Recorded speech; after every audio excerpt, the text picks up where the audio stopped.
Eu, Miquéas Gomes de Almeida, nascido em 1938, às margens do rio Caeté, filho de Elias Gomes de Almeida, natural da Paraíba, criado entre Rio Grande do Norte e Paraíba, veio para o Pará na época da borracha, né?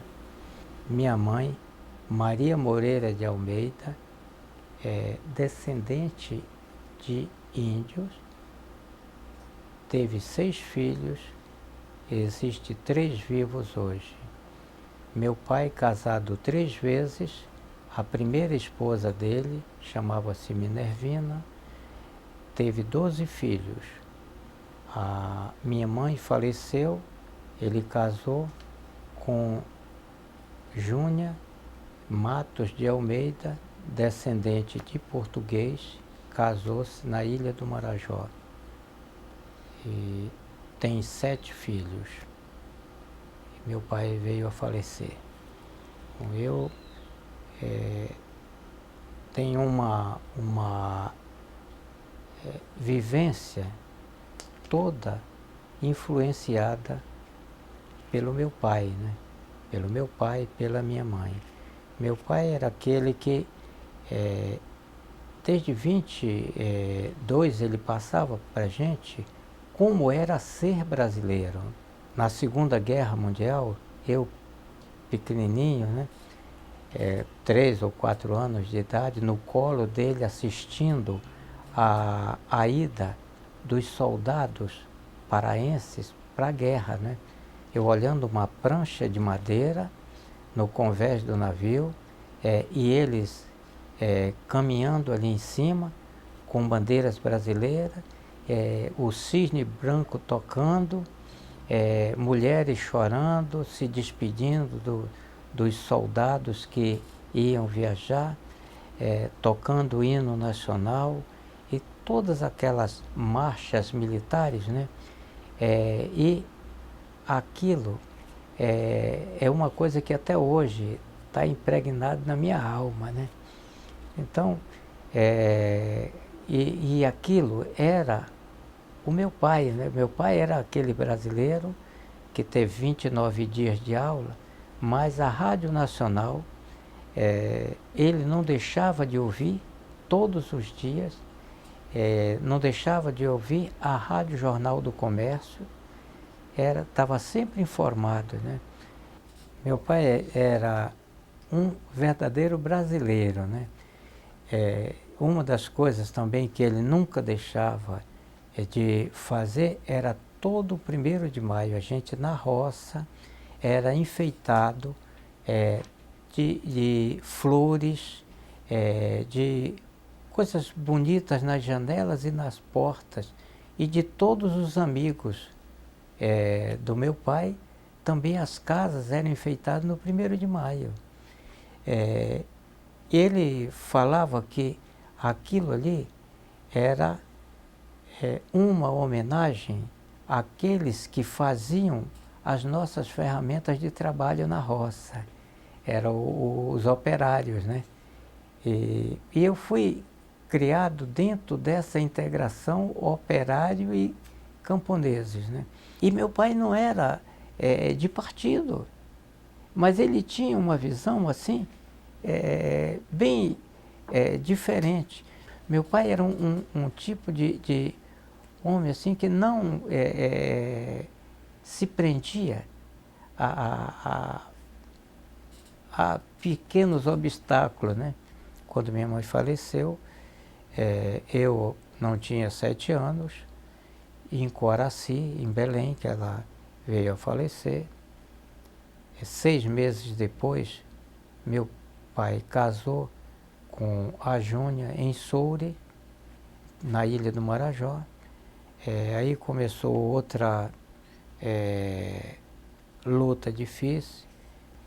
Ela não era fácil, foi muito difícil.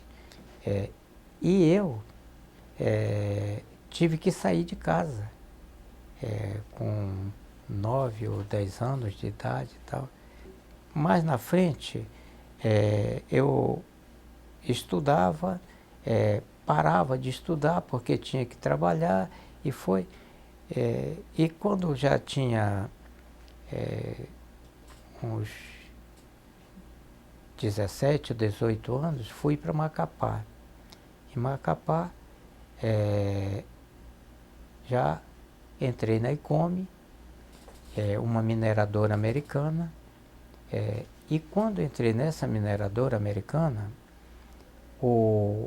os maquinistas, o pessoal que trabalhava de guarda-freio na estrada de ferro, eram todos vindo da Central do Brasil, do Rio de Janeiro. E numa reunião, depois da reunião, o Zé Antônio, que era um maquinista, começou a contar histórias de Goiás e ele disse: eu tive a honra de conhecer 2 goianos da República Camponesa que tem lá em Goiás. Tem força armada para sustentar o poder político, mas ele falava aquilo com uma empolgação muito grande e ele contando aquilo com detalhes assim, e eu me empolguei, né? Me empolguei e falei: olha, Zé Antônio, onde é que fica? Ele disse: olha, fica em Goiás. Eu não sei nem onde fica Goiás, quanto mais essa república, né?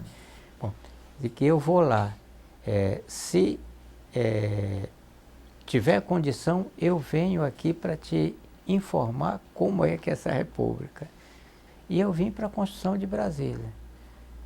E final de 57 para 58, aí eu resolvi vir para Goiânia.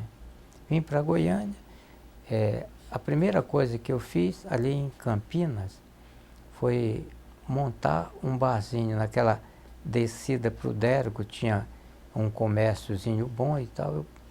A pior viagem que eu já fiz, hoje eu não fico num bar, mas de jeito nenhum, de trauma que eu criei ali em 6 meses de tomar conta de bêbado, né? Aí vendi o bar, montei uma oficina de móveis e decoração na rua P16, no setor dos funcionários, né? E ali eu conheci o Divino, este aqui, que nós fizemos o movimento estudantil na UGES, né? A mãe dele era a dona Santinha, né? E nós, eu tinha a dona Santinha como minha mãe, a Terezinha Amorim, que vocês conhecem, né? Como minha irmã.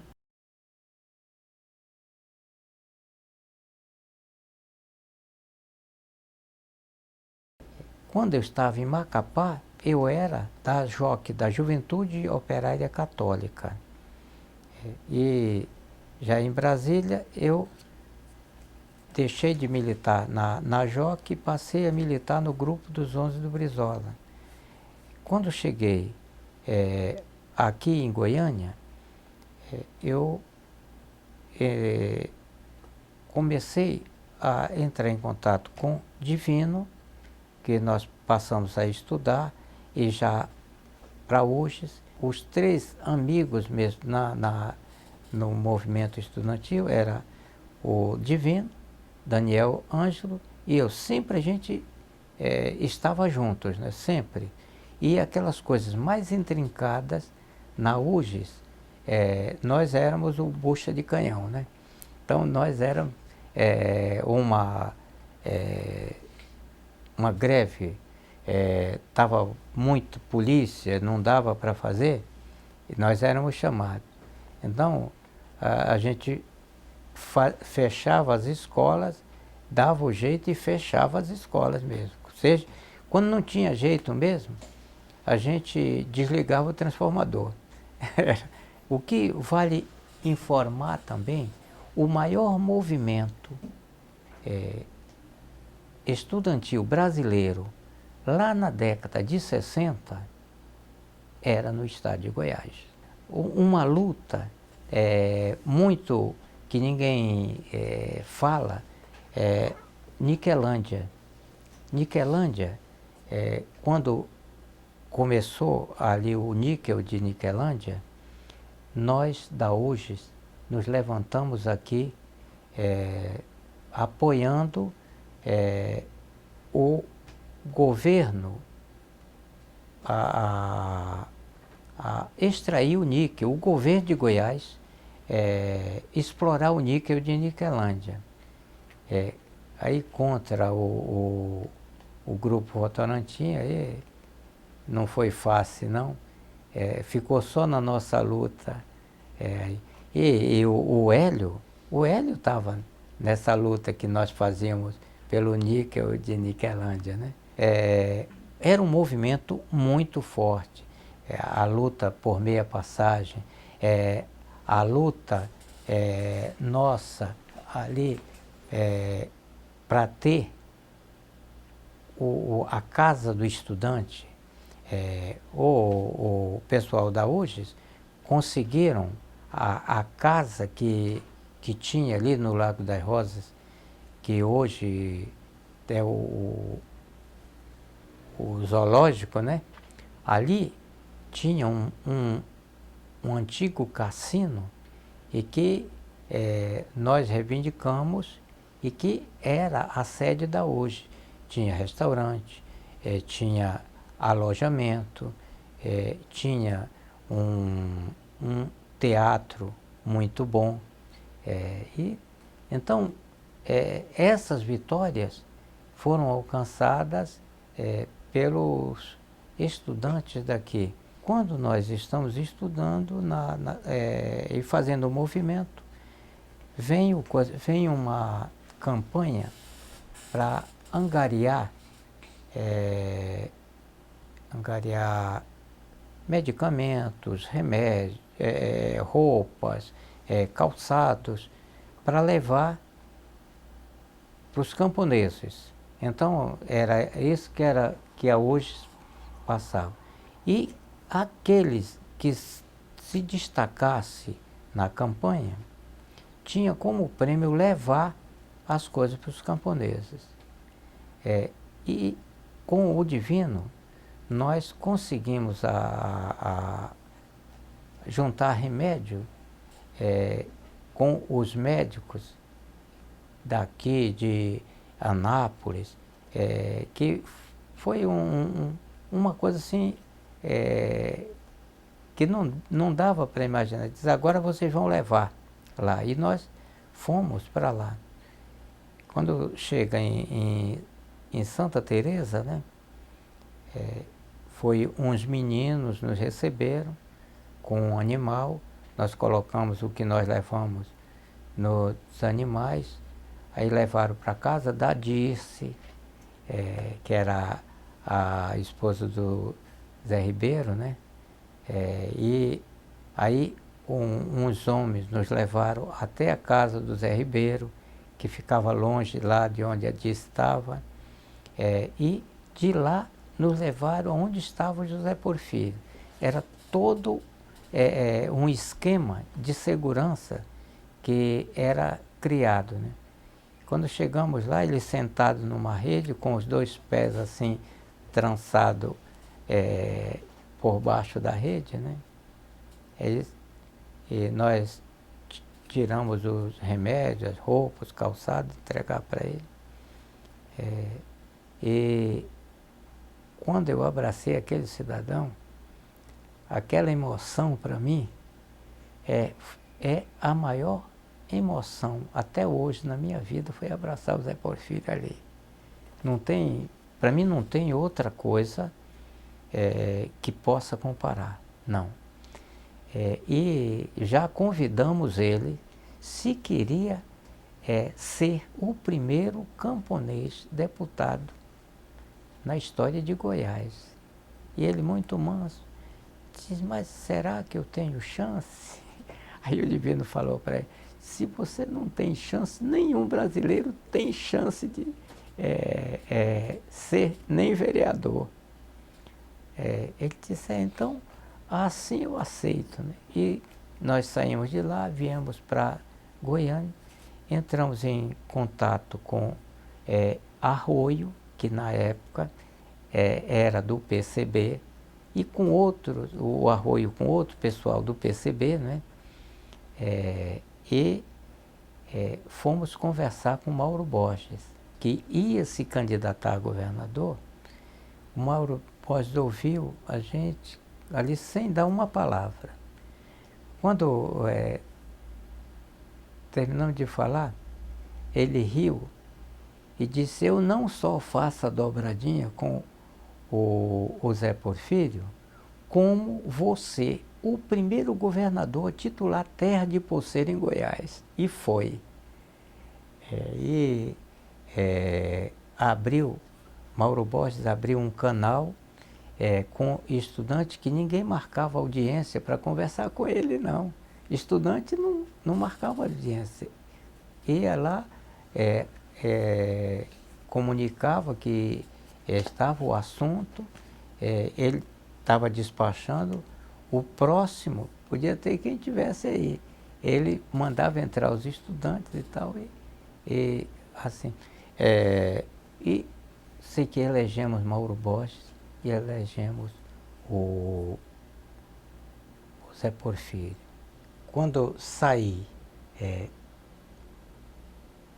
do grupo dos 11 do Brizola, em 62,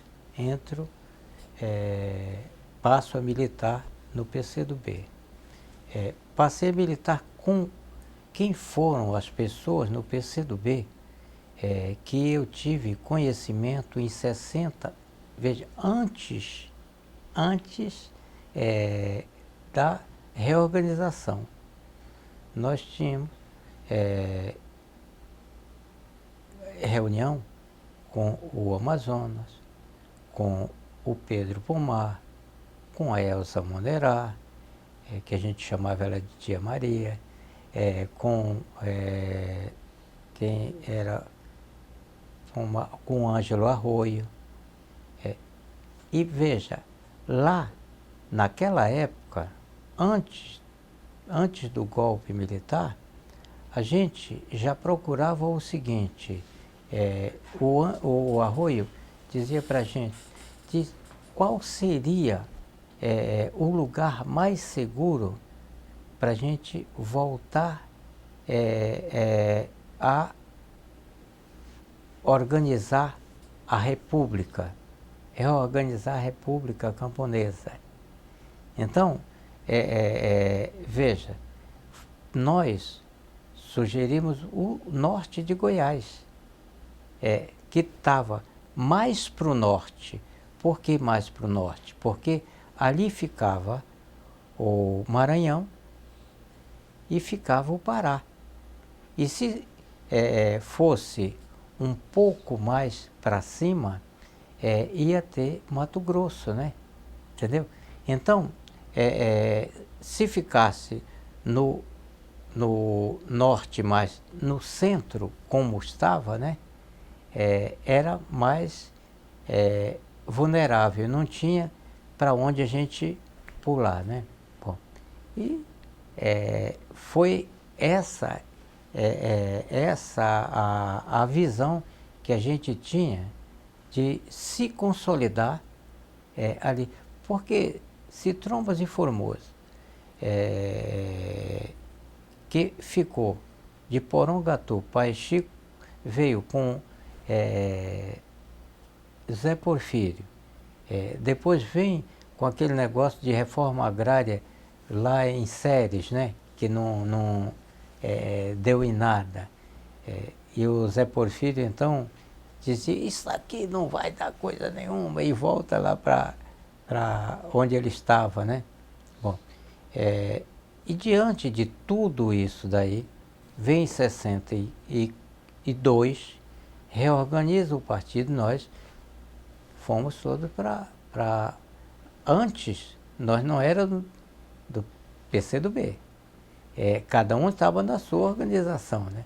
Quando organiza o PCdoB, nós fomos para o PCdoB. Bom, e aí, com aquela visão de que nós nos preparávamos de luta armada para ajudar José Porfírio. Não era, entendeu? Não era com a intenção de ir para a guerrilha do Araguaia. Não. Era para ajudar o José Porfírio. Por que que a gente tinha aquela outra coisa? Que se a coisa apertasse ali, a gente levava o José Porfírio lá para o outro lado, entendeu? Então, era um pouco a nossa visão, naquela época, era essa daí. Assim que começou os militares se organizarem no poder, o Arroio, então, começou a nos orientar o seguinte: para nadar, fazer coisa na mata, sobrevivência na mata, estudantes aqui, né? E nós simplesmente fazíamos isso, porque ele dizia o seguinte, em 60, avizinha-se um golpe militar. Porque quando eu falava para eles aquilo dos tenentes que meu pai passava para a gente, o Arroio confirmava, né, que realmente foi dividido os tenentes, que até a marcha, né, de 24, né, do Prestes, eles estavam juntos. Mas quando foi a derrubada do Washington Luiz, que assume o Getúlio, eles dividiram. Aí ficou uma parte apoiando o Getúlio e outra parte apoiando já os americanos, né? Então, dali para frente, a visão que a gente tinha de um golpe que se confirmou em 64, né? E já a gente via outra coisa, a derrubada do Mauro Borges. Quando está nesse vai, mas não vai, o Arroio já passa para a gente fazer um levantamento nos quartéis. Fazer um levantamento nos quartéis, porque nós tínhamos que preparar o povo para apoiar o Mauro Borges.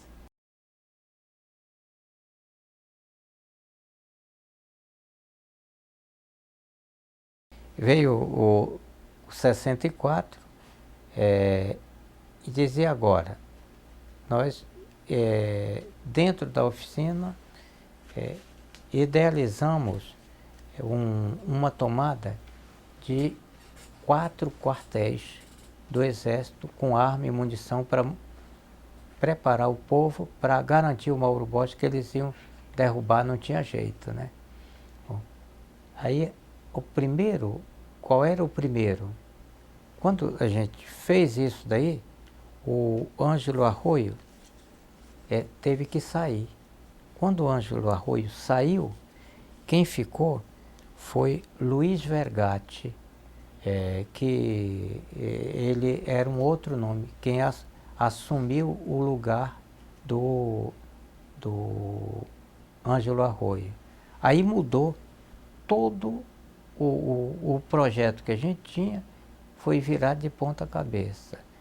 E aí já estava na hora de tirar as armas do tiro de guerra de Anápolis, que era o mais fraco, e diz, vai cair todo mundo se fizer, e se não fizer, vai cair. Então vamos cair fazendo, né? E aí marcamos tudo direitinho, isso tudo lá na minha fabriquinha de imóveis, foi idealizado ali. E outra coisa, ninguém entrava em contato um com o outro, que era para não vazar, né? E sei que foi feito o tiro de guerra de Anápolis. O Brício, quem foi naquela vez? Eu não pude ir, teve outros companheiros que não puderam ir, por quê? Porque era um Fusquinha. O Fusquinha ia até um determinado lugar, que foi o Brício, foi o filho do Brício, foi o compadre do Daniel, o Daniel e o Nésio Natal. Então, esses companheiros foram os companheiros que foram para a ação. E nós ficamos chateados porque não participamos e tal. Bom, eles foram, pegaram aquele outro carro, entraram no quartel. O cara suspendeu o pau para eles passarem. Tiraram todas as armas e munição.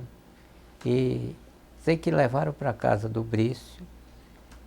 E eles só deram falta dessas armas 4 dias depois. Nossa, foi Deus nos acuda, caiu todo o comando do Centro-Oeste e tal. Bom, só sei que como é que nós vamos fazer? Eles levaram nossas armas. O pessoal está preso. Aí nós descobrimos que eles estavam presos no 10º BC. Aí fomos atrás de um advogado. O advogado foi até um baiano, eu esqueço o nome dele, né? E esse entrou com um habeas corpus, e ele estava tratando desse habeas corpus, né? E nós queremos o seguinte, ele entrou antes do habeas corpus, entrou com uma ação de visita, veja, incomunicável.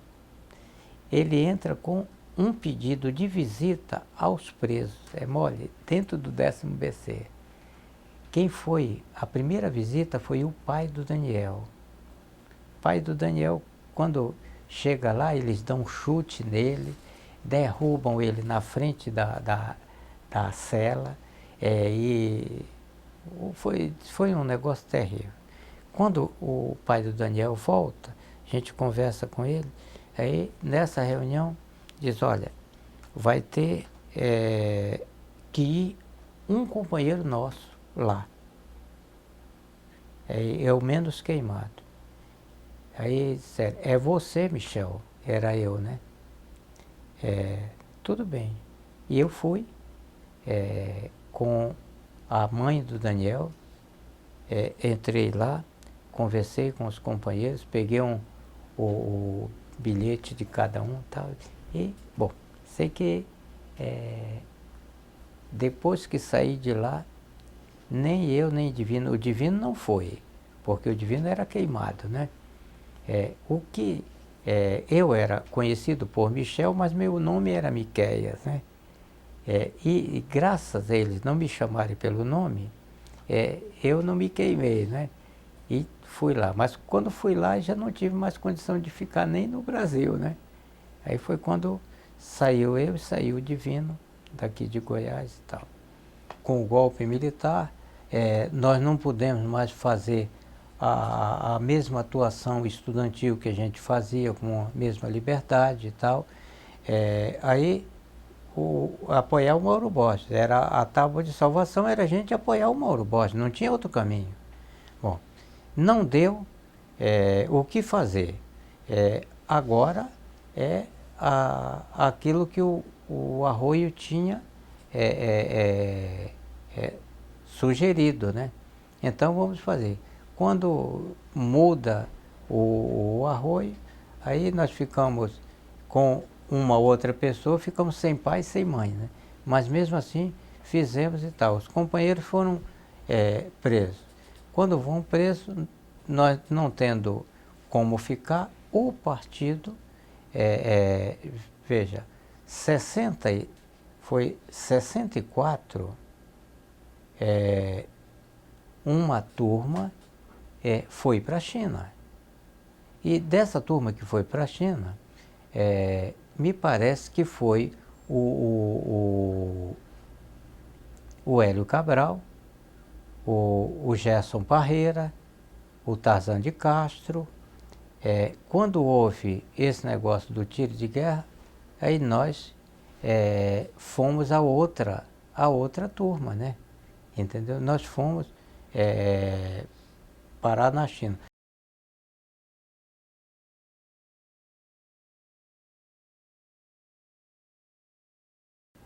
Nós, devido ao cerco que ficou na fronteira da China, nos obrigou a ficar 1 ano e meio, porque não tinha como a gente sair. Se saísse, era preso, né?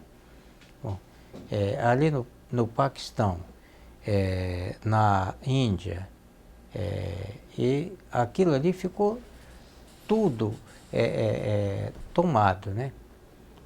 Por eles. Nós fazíamos treinamento político, nós fazíamos curso político e curso militar. Uma das coisas também que aconteceu quando nós estávamos na China foi a eclosão da Revolução Cultural. A Revolução Cultural eclodiu quando nós estávamos chegando lá.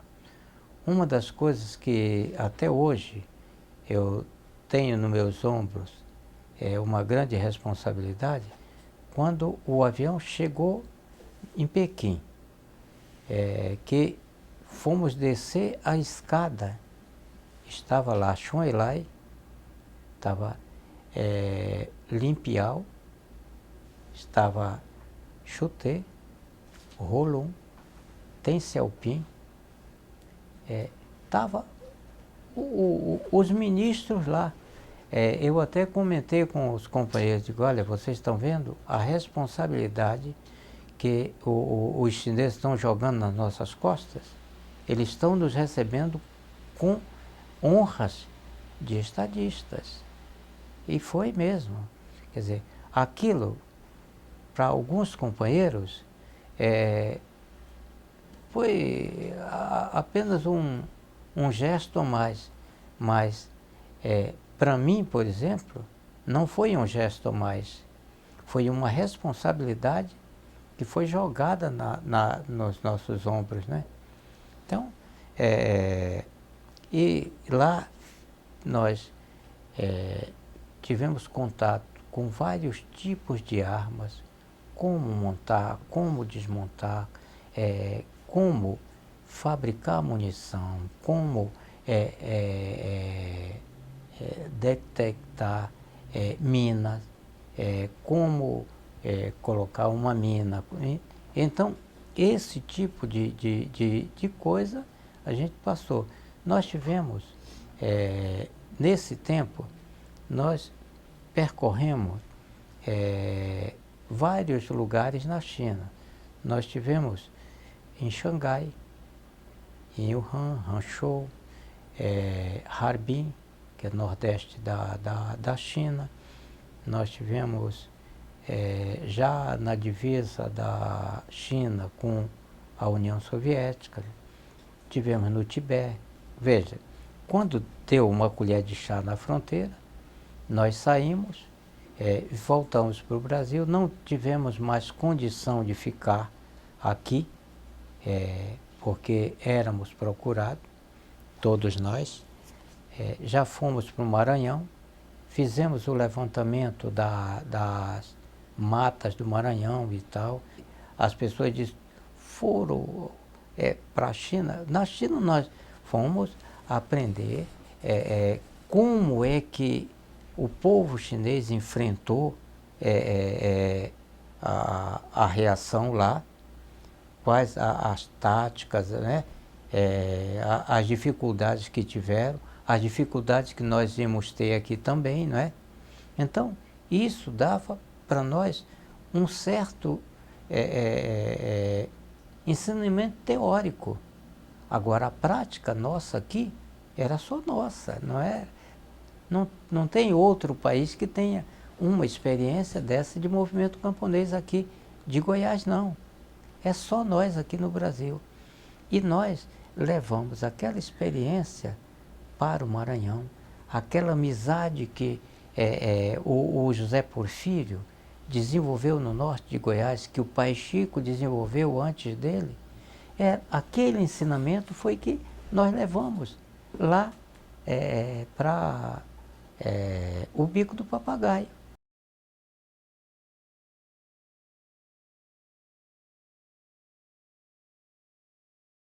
Em 1970, nós assistimos uma manobra militar anti-guerrilha. Nós estávamos em Imperatriz e estávamos para atravessar para Goiás. Como nós fomos para Goiás. E ali, em 71, começaram a colocar em Porto Franco cartaz com as nossas fotos, dizendo que nós éramos terroristas e que procurados, e quem soubesse o paradeiro e tal. João Carlos Reis, que era o nosso médico, era do Rio Grande do Sul, e a casa dele, que não tinha médico ali, não tinha nada, ele transformou num hospital a casa dele. O povo não queria em 71 que ele saísse de lá, mas ele não podia ficar.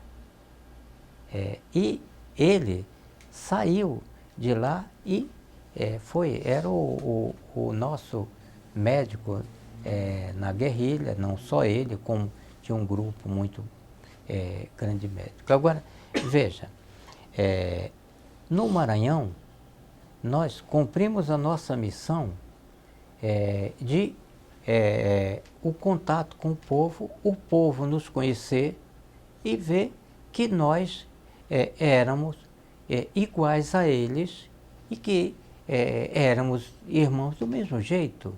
Bom, quando chegamos no norte de Goiás de novo, aí fomos obrigados a ir para o sul do Pará. Por quê? Porque eles estavam chegando perto da gente. Pegaram um pessoal da ALN no Maranhão, próximo da gente. Pegaram outros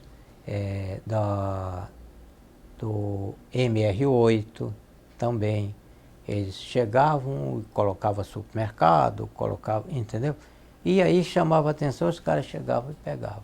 E nós era com roça, era fazenda roça. Então, isso foi que nos deu condição da gente chegar até o sul do Pará. Quando nós chegamos no sul do Pará, diz, olha, agora eles vêm mesmo, porque a intenção da gente era pôr roça, que já tinha companheiros que tinha criação de gado, tinha outros que tinham castanhais, tinha outros que tinham atividade de comércio, né? Tanto no rio como em terra. E quando chega 71, já não dava mais para a gente tocar isso daí. Agora nós temos que pegar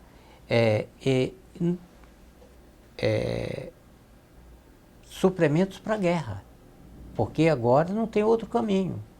Não dá mais para a gente tocar roça.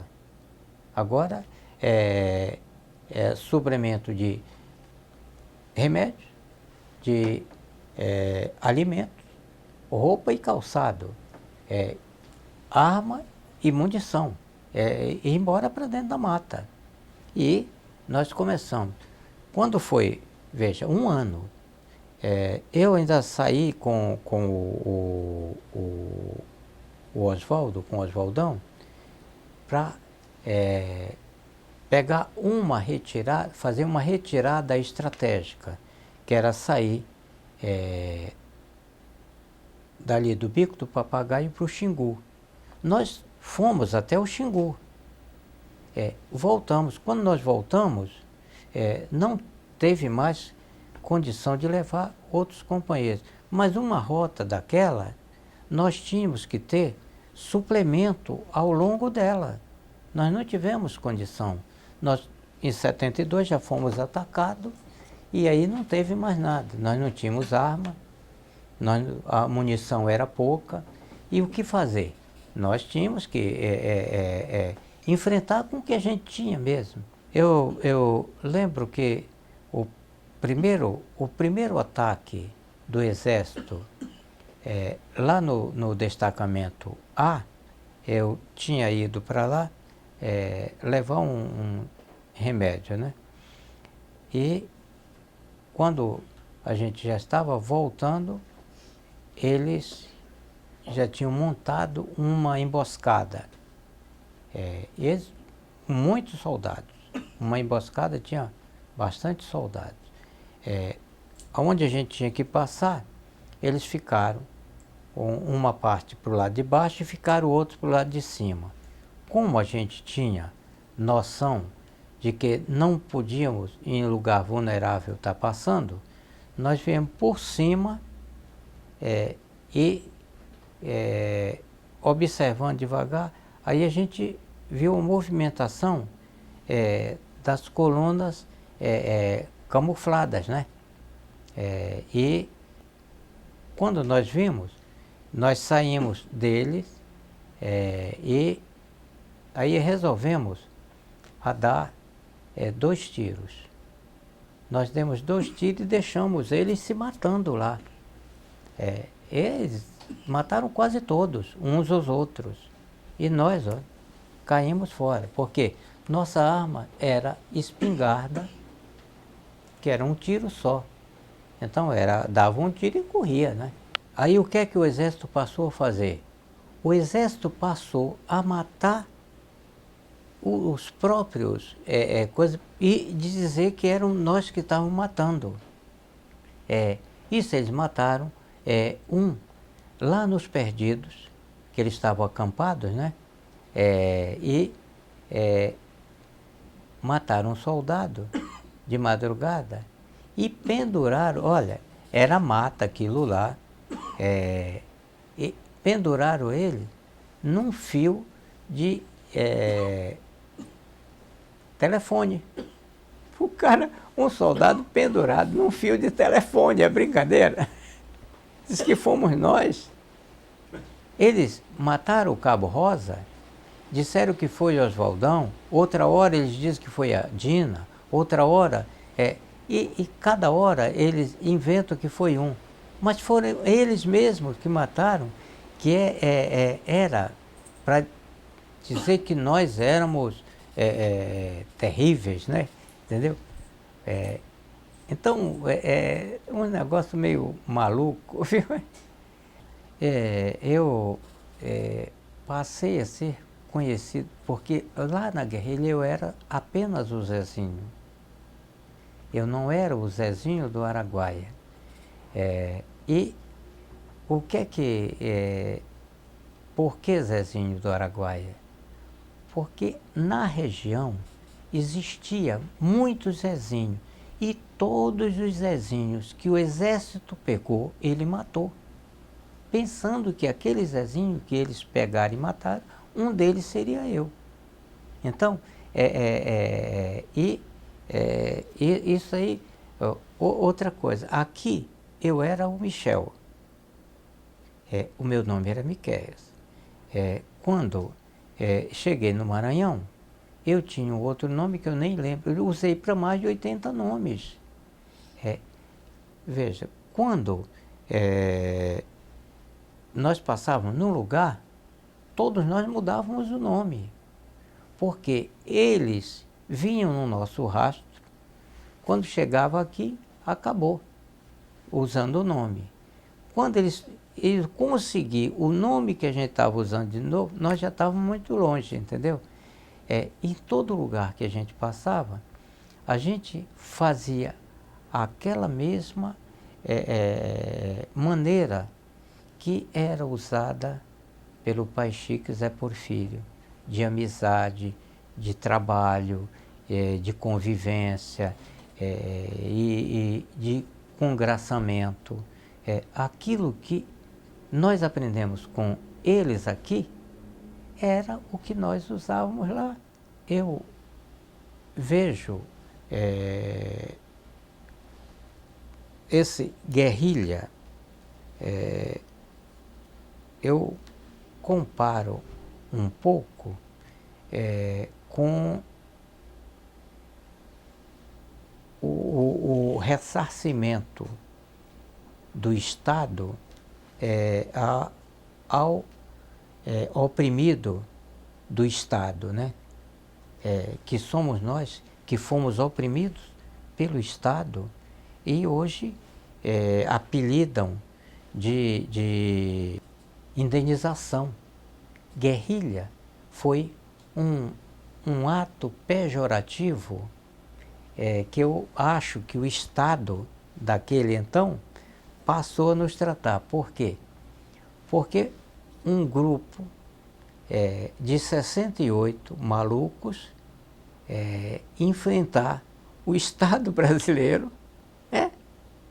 e eles não tinham, eles eram terroristas, eram malfeitores, eram assaltantes de banco. Nós não tínhamos, na guerrilha do Araguaia, nenhum que participou de assalto a banco. Nenhum. Nós não tínhamos. E outra coisa, aquele período de assalto a banco foi um período obrigado, porque os companheiros que não puderam sair como nós saímos, eles tinham que enfrentar a reação de qualquer maneira. Eles não tinham outra saída. Ou se armavam e se organizavam para tomar o dinheiro para se manter, ou não tinha outro jeito. O movimento armado na cidade foi obrigado pelos militares. Não foi porque os companheiros fossem... Não. Foi a própria situação que levou os companheiros a isso. E nós fomos para o campo porque a situação nos obrigou a ir para o campo. Quando entra aqui o Carlos de Meira Matos, que derruba o Mauro Borges, e que eu assisti o trator derrubando a casa dos estudantes ali no Largo das Rosas, troço assim, nós sem armas para lutar, nós não tínhamos outra coisa, vamos para o campo. Nós fomos obrigados a ir para o campo. Não é que foi porque... Mas nós tínhamos certeza que a coisa, quando apertasse, a gente tinha que ter um lugar para ir. Então, isso a gente já tinha previsto antes, que se não desse, nós ficávamos na cidade. Já os outros companheiros, eles não tinham a mesma visão e achavam que se deparando aqui na cidade, iam chegar a ter uma saída para as coisas, e que não foi, né? Findou para o campo. Quando outros companheiros foram para o campo também, foram pegos porque já eram conhecidos, não é verdade? Isso no norte de Goiás, quantos companheiros estão desaparecidos no norte de Goiás? Da luta armada da cidade, não é? Foram muitos companheiros. Quando eles tentaram ir, não deu certo. E nós conseguimos, porque com a experiência daqui de Goiás, nós levamos para lá. Foi por isso que nós sobrevivemos durante 3 anos. É por isso que existe ainda 11 vivos até hoje. Quando diz que acaba em 1975 a luta da guerrilha do Araguaia, em 1975 acabou. É mentira. É mentira, não acabou, porque em 1976, João de Deus lidera os camponeses lá nos Perdidos, no Igarapé dos Perdidos, dos poceiros de lá, que o exército foi para desalojar, para entregar para firmas, e os companheiros travaram uma luta lá, foram presos sim, mas vários militares foram mortos. Então, veja, isso em 1976. Quando foi em 1981, a Batalha do Cajueiro, lá no Cajueiro, 2 padres e 13 poceiros se levantaram, e também foi outro ataque que os militares ficaram tontos, né? Então, veja, quando em seguida Eldorado dos Carajás, tudo ali, você veja, e que até hoje continua a luta.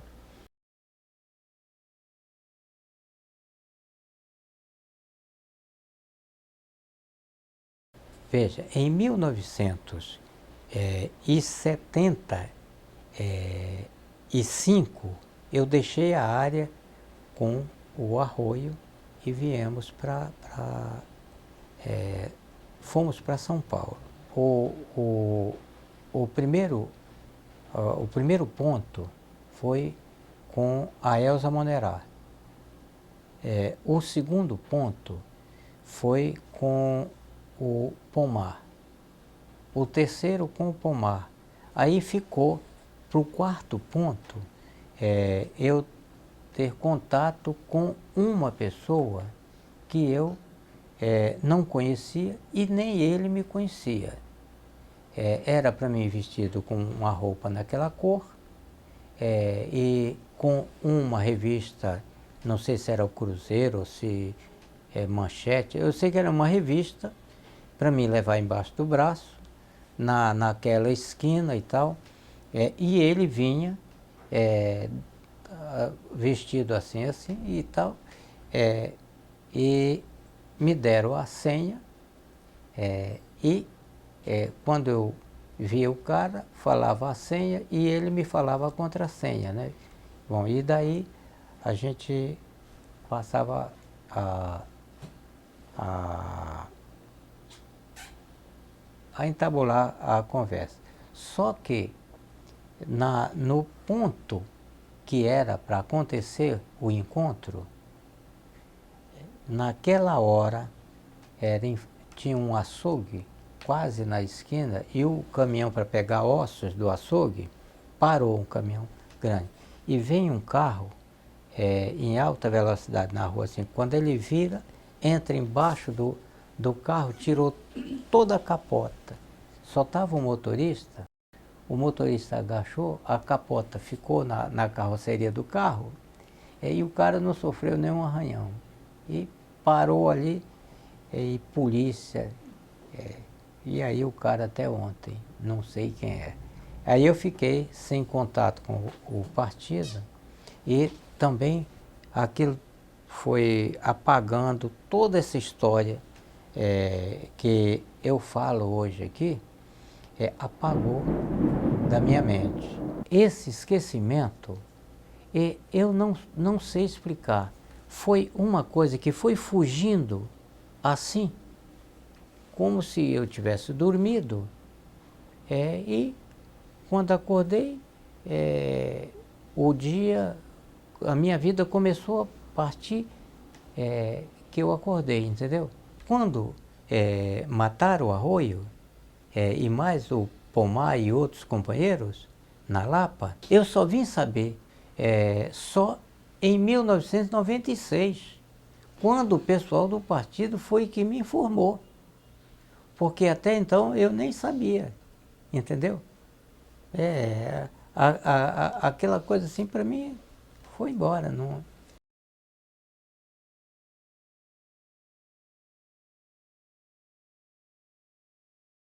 Eu estava em São Paulo e a Erondina, na época, era vereadora e fazia ocupações e tal, que era os sem-tetos. E volta e meia, eu estava com a Erundina e o pessoal dela lá. Veja, eles, e eu não tinha documento, sem documento.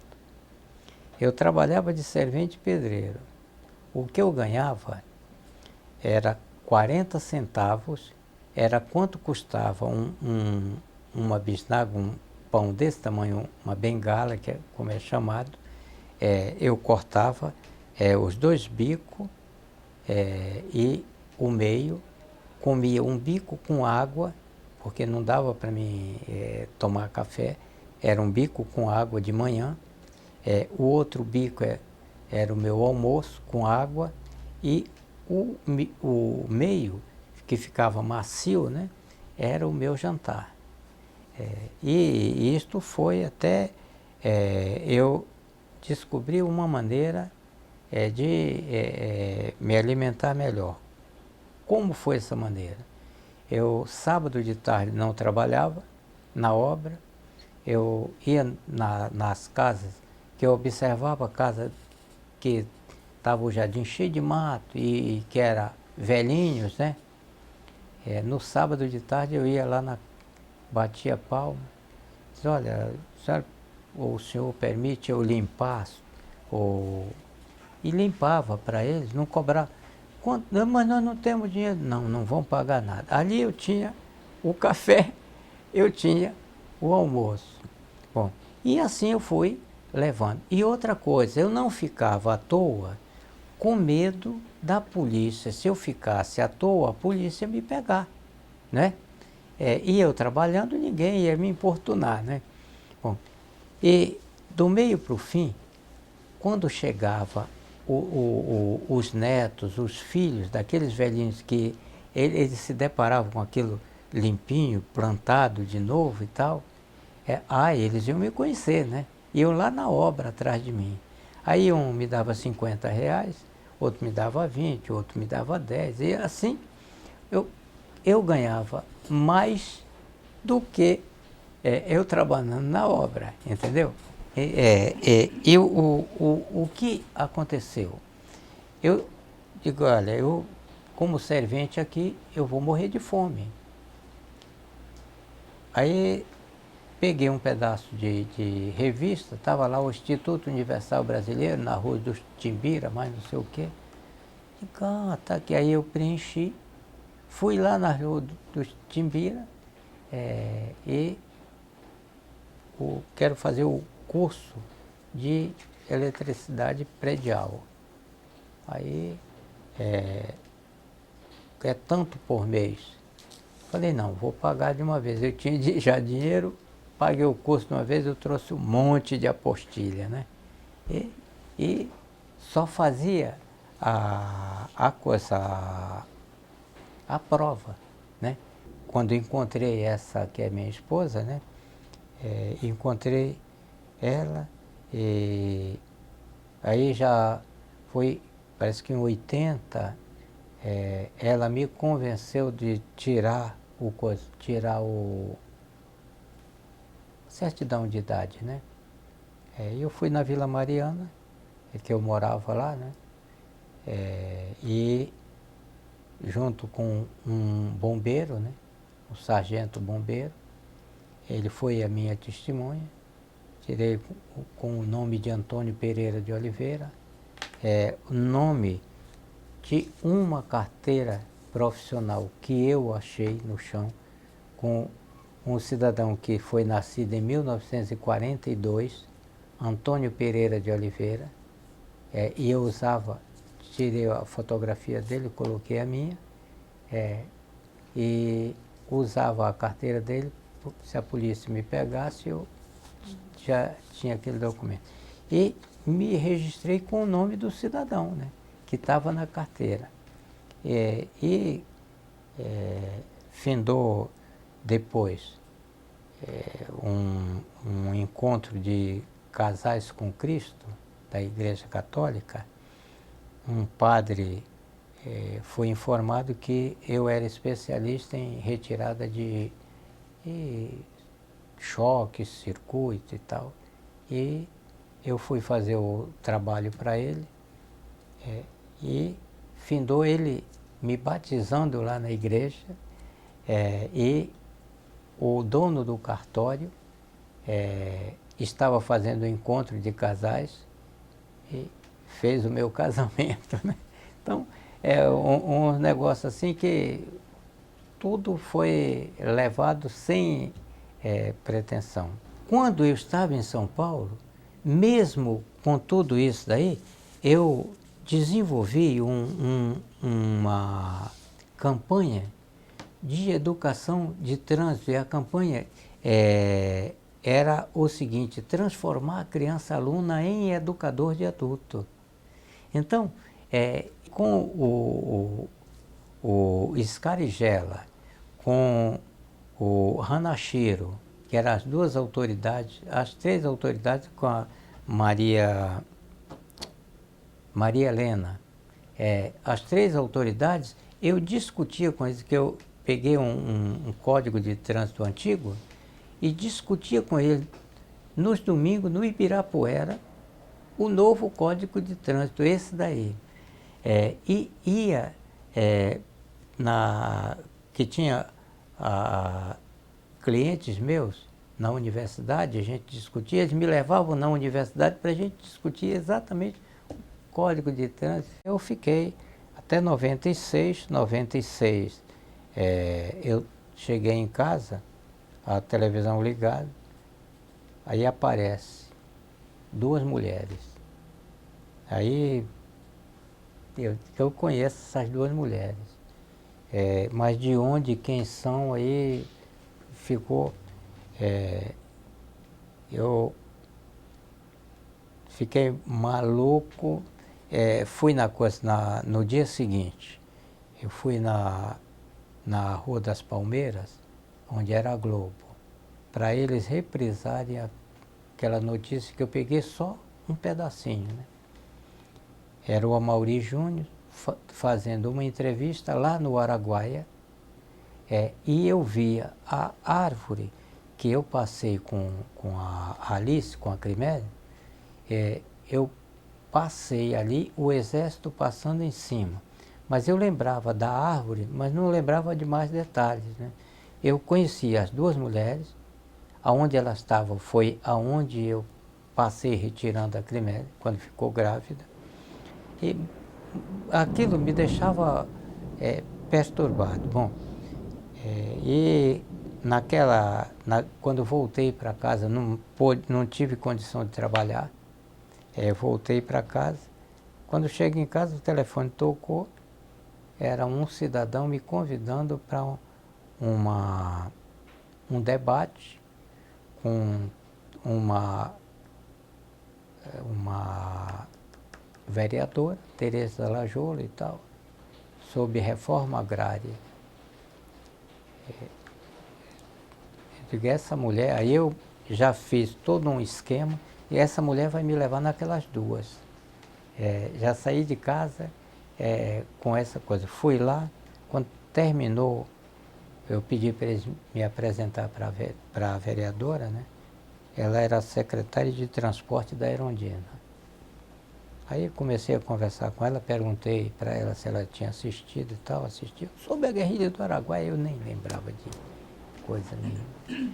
Aí, eu sei que, eu lembro bem que teve um momento que ela pegava nos meus dois braços e dizia, desembucha, desembucha. Aí, que ela queria que eu desse resposta a umas coisas que eu não lembrava, não sabia. Aí ela disse, olha, eu vou falar para a Crimélia que eu tirei a Alice. Ela me vem com o Crimélia.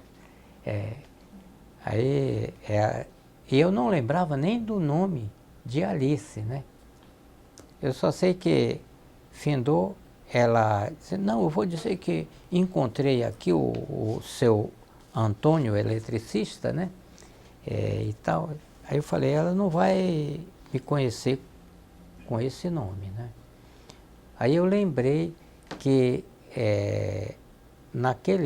naquele jogo de futebol lá da universidade, eu dei uns livros em 4 chineses, que eles ficaram sentados, né? E aí me apelidaram de Zé Minhoca, que disse que eu dei tanta volta ali nos chineses que eles sentaram, né? E Zé Minhoca. Ela sabia que ela teve um filho filho do Grabois, né? E era o que ela estava grávida, que eu retirei exatamente dessa gravidez. Eu falei para ela, digo, olha, fala para ela se Zé Minhoca lembra alguma coisa a ela. Aí, foi de madrugada, ela me ligou, disse, seu descarado, você quase fazia a Cremélia me matar, se eu estivesse junto dela, não estivesse no telefone, ela tinha me matado e tal. Bom, aí já me deu o número do telefone da Cremélia, me deu... e quando pôs ali, a Cremélia ligou, conversei com ela, já marcou o almoço no dia seguinte. No dia seguinte eu estava almoçando com ela. Um troço assim que não dá para explicar como que a gente faz. E estava chegando à noite, estava chegando à noite os restos mortais da Maria Lúcia Petit, a primeira que foi assassinada lá. Bom, e quando eu fui à noite, já encontrei com todos os familiares dos companheiros lá na Câmara Municipal, e encontrei o Genuíno. A primeira reação minha foi perguntar para ele, e a baixinha? Disse, a baixinha é minha esposa, nós temos 3 filhos e tal. E aí, bom, só sei que daí para frente eu voltei. Para ter contato com o PCdoB, eu tive que vir aqui, ficar na casa da Terezinha, irmã do Divino. Quando eu vim aqui, veio da França o Giovanni Philippe, porque a tese dele era da guerrilha do Araguaia, e era 3 anos e ele só tinha 2 comprovados. Quando ele soube que eu estava vivo, ele veio de lá. E nós nos encontramos na casa da Terezinha. Quando ele veio da França, que chega aqui, eu também vou para... Encontramos os dois na entrada do edifício da Terezinha. Então, em 96, quando eu vi aquilo ali, aquilo que me despertou para uma realidade passada, né? Então, eu voltei a encontrar os meus companheiros. Aqui eu encontrei o Daniel Ângelo, aqui eu encontrei o Gerson Parreira, aqui eu encontrei a Terezinha, que fizeram o movimento, o Luiz Antero, que fizeram o movimento estudantil junto comigo. Aí eu comecei a reviver o passado, não sabe? Aí foi que eu fui ver o meu passado. E a partir dali foi que eu fui levando as coisas. Terezinha tinha um cuidado comigo, a irmã dele, que precisa ver. Porque o Euler Belém, ele fez a primeira entrevista minha, em 96, aqui, e quando terminou, ele e o Romualdo Pessoa Campos Filho, quando terminou, ele me pegava assim, dizia, você descongelou agora, cara. Então, aquela entrevista foi como se eu tivesse acabado de sair da guerrilha, naquele instante. Porque eu não tinha contato com nenhum livro, nada sobre a guerrilha, entendeu? Então aquilo ali foi uma coisa muito fiel.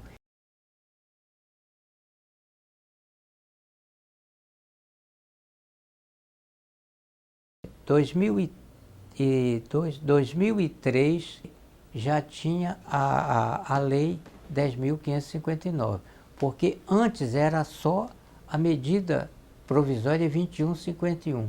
Quando saiu aquela medida provisória, ainda era Fernando Henrique, eu fui lá no Ministério da Justiça parabenizar eles pela a elaboração daquela medida provisória. E que o Greenhalgh discutiu e transformou na 10.559.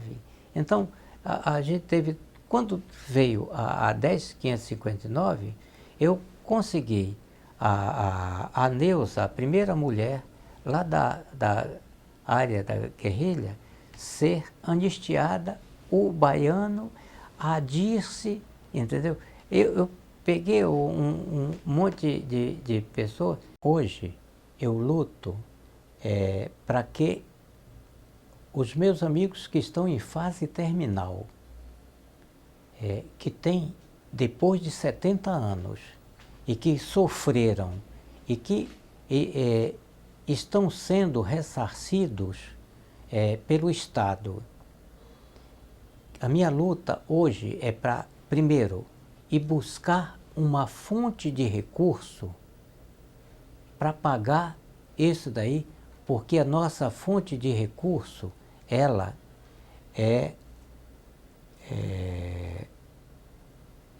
não é uma rubrica, ela não é garantida. A qualquer momento pode eles dizer não tem mais dinheiro e não vai mais pagar. A minha luta está hoje em alguns pontos. Uma, anistia. Outra é fazer desenvolver com conhecimento os pequenos e médios municípios brasileiros, principalmente os da bacia do Araguaia e do Tocantins e do Amazonas. Esse memorial do Araguaia, que a gente vem lutando, primeiro, para desenvolver, ali ser um centro catalisador de conhecimento. Segundo, nós brasileiros, o governo brasileiro é considerado como se fosse um monstro, porque não obedece aos direitos humanos. O que a gente luta hoje para ajudar o Estado brasileiro a ressarcir esse dano que lá no passado causou, e mostrar que o Brasil não é esse monstro, que os brasileiros não são esses monstros aí, que aqueles monstros do passado já estão quase todos em fase terminal. Algumas raízes que existem estão nos três poderes. E só com conhecimento nós podemos extirpá-la. Senão, não vamos poder extirpá-la de lá, nunca. Sou do Partido Comunista do Brasil, desde 1962. Mas mesmo esse partido é muito pequeno, embora que tenha uma inserção até grande para o tamanho dele, né? No governo. Mas isso daí não é o suficiente para mudar esse status quo, né? Então, outra coisa, os partidos não têm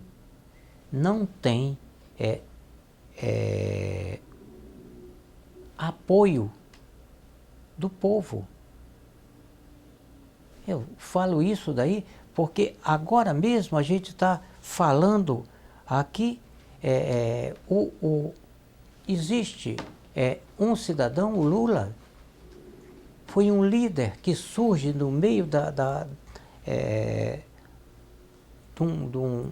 de uma fervura, né? De um caldeirão que estava fervendo, e ainda continua a liderança dele até hoje. Eu quero saber o seguinte, quem está sendo preparado hoje com fibra, capaz de continuar essa luta? A minha luta é exatamente ver se surge um para continuar a luta. Esse é que é o mais difícil. Esse é que é o mais difícil, entendeu? A juventude hoje, ela é tida como apática, é tida como não liga para nada e tal, alienada, não é? Eu acho que não. Eu acho que para fechar esse seria importante a gente mostrar que a juventude nunca foi alienada. Agora, que quiseram aliená-la, sim. O que a juventude está esperando é uma liderança que possa eles acreditarem. Só isso. A juventude, ela não é apática, não. Ela está aí procurando uma liderança que possa levá-los à luta.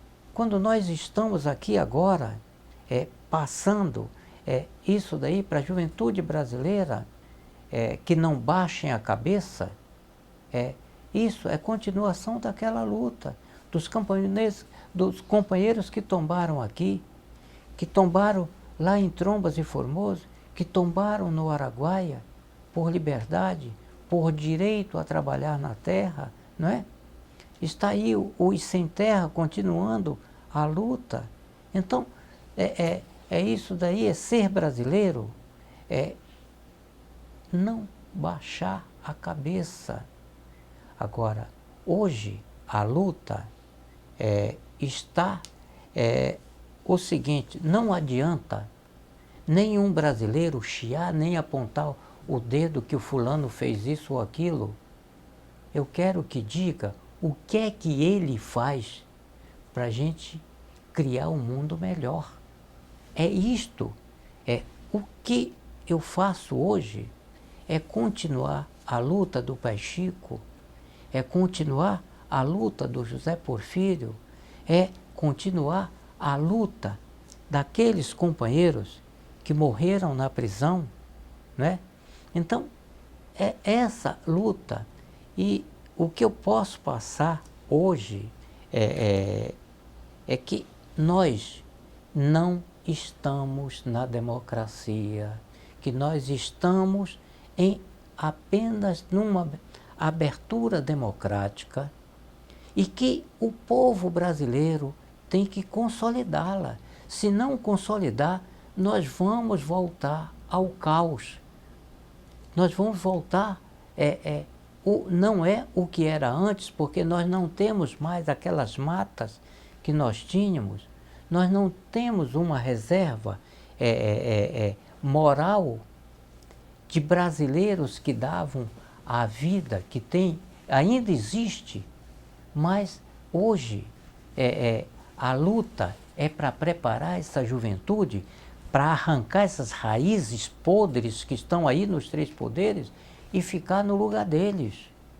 A nossa luta hoje é que preparar com capacidade essa meninada para que possam continuar a nossa luta, não com o sofrimento que nós tivemos, mas com mais inteligência que nós. Eu brinco o seguinte, a guerrilha para mim nunca acabou. Todo dia tem um leão para a gente matar e fica mais dois soltos aí para a gente pegar, né?